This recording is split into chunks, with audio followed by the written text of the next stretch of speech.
Hi everyone. By the end of this video, you should be able to solve inequalities.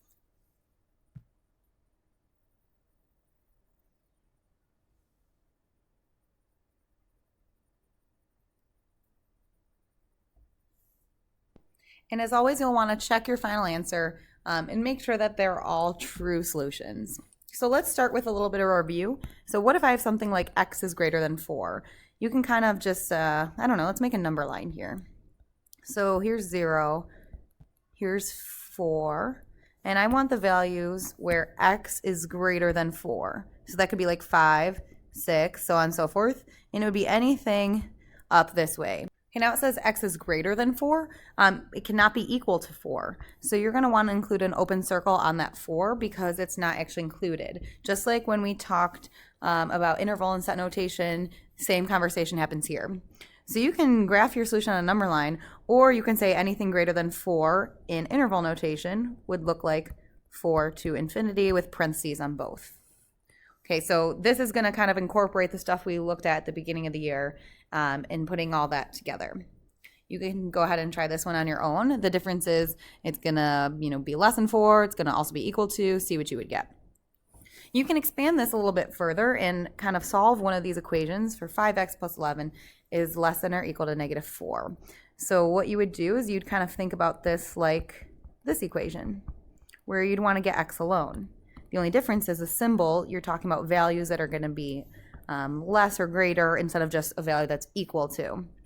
So I would subtract 11, then I'd get 5x is less than negative 15, divide by 5, and I'd get x is less than negative 3. So you can graph it on a number line.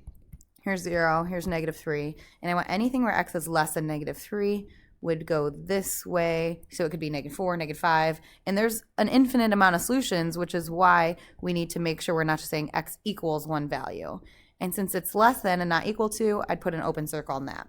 Okay, or you can write it in interval notation as negative infinity to negative 3, which is probably how you'd write your final answer. Now, one thing I want to make you aware of, I'll show you in the next problem. So let's say, I've got variables on one side, numbers on the other. So you're going to want to think about this like it's this equation, except you'll treat the final solution a little bit differently. So let's say I do this. I have negative 8x, move the variables on one side, move the numbers to the left here. So I have negative 10 is less than negative 2x. Okay. Then I would divide both sides by negative 2. So then I'd have 5 something x. There's actually something missing here, which I'll show you off to the side, off on a little tangent here. Let's say I have the statement 2 is greater than 1. Hopefully we can all agree that that is a true statement. But let's say I go ahead and divide this by negative 1, keeping that balanced, do it to both sides, and I have negative 2 is greater than negative 1. Is that true anymore? Hopefully you're all saying, no, it's not true. And the reason is because you changed the sign. You actually have to change the symbol as well. So anytime you divide by negative, if that changes the sign of our numbers, you're also going to have to flip the symbol. Or if you multiply by negative 1, it would have done the same thing. You still would have got negative 2 is greater than negative 1. That still wouldn't be true. So anytime you divide or multiply by negative, you also have to flip the symbol, which I divided by a negative here, which means flip the sign, flip the symbol, and my final solution should actually be x is less than 5. So in interval notation, you can write that as, well, where my x value is less than 5.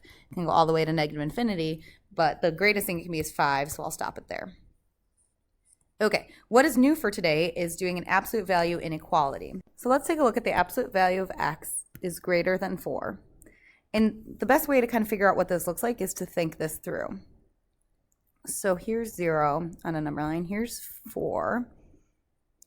Now I only want the values where the absolute value of x is greater than 4. So obviously if I plug in like 4, that's not going to be greater than 4, so that's not included. But if I plug in like 4.1, that would be greater than 4. Or if I plug in 5, 6, 7, so on and so forth, any of those values will be greater than 4, all the way up to infinity.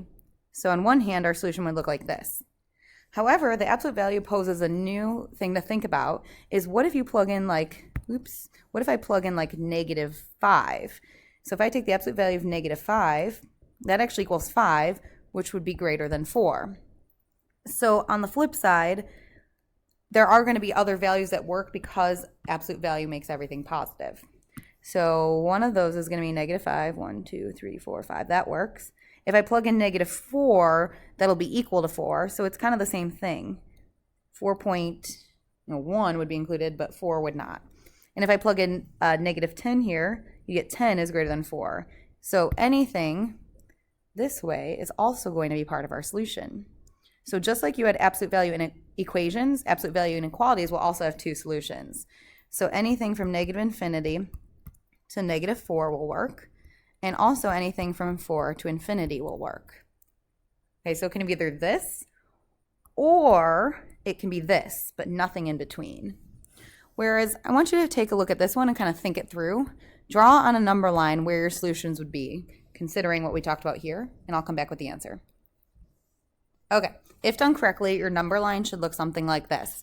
So if I plug in like 3, 3 will be less than or equal to 4. If I plug in negative 3, it'll become 3, and it is also less than or equal to 4. And then it can be equal to, so this point at 4 and negative 4, these points will be included. So it's really easy to think these through because you're talking about a very basic equation. But if you're not talking about a basic equation, we got to figure out, like, how do I actually solve this? And it goes back to thinking about this equation, which we talked about before. What you would do is you would say x equals 4 and negative x equals 4. So you'd get x equals 4 and x equals negative 4, which is where these values come from. Now the difference is we're talking about an inequality, so let's just kind of change these symbols for a second. So I'm talking about this equation now, which means we're going to do the same thing, but we have to think about the symbol. So I'll have x is less than or equal to 4. My other equation will be negative x is less than or equal to 4, which if you solve that, divide both sides by negative 1, you would think I get x is less than or equal to negative 4, except since you divide by negative, you have to flip that symbol. So x is less than or equal to 4, that you can see here. And this is x is greater than or equal to negative 4, which you can also see here. So that's how you would solve this algebraically. And if you want to do this one, you would have x is greater than 4, negative x is greater than 4, which would give you x is greater than 4 because that won't change. And let's see, I divide both sides by negative 1. I'd get x is less than negative 4, which you can see here. So again, this is an or statement. X has to be greater than 4, or it has to be less than negative 4. Okay, and if you take a look at our number line, it should match your algebraic solutions. So I have all my x values that are greater than 4, and I have all my x values that are less than negative 4. So algebraically, or if you think about it, it should make sense. The problem just becomes it's easier to think about it here than it is to think about it here. So you're going to want to use that algebraic skill. So you would set up your equation, 2x minus 7 is greater than or equal to 5. And then you also have your equation where you're going to take the opposite of the inside. So what I guess I'm trying to say is nothing is really new in this video. You just kind of have to put together the pieces of absolute value and inequalities and then solve your two separate equations. Graph it on a number line, express your solution as an inequality or as an interval, and you're just putting all those pieces together. So I'll leave these guys for you to try here. And if you would like a little bit of a challenge, you can take a think about this. It has nothing to do with absolute value, but it's an inequality that's a little bit challenging. My advice would be to take a look at this on a coordinate plane and think about what that really means, and it's going to be a lot easier to solve. Anywho, I'm leaving these for you to kind of try on your own. If you have any questions, please bring them in class.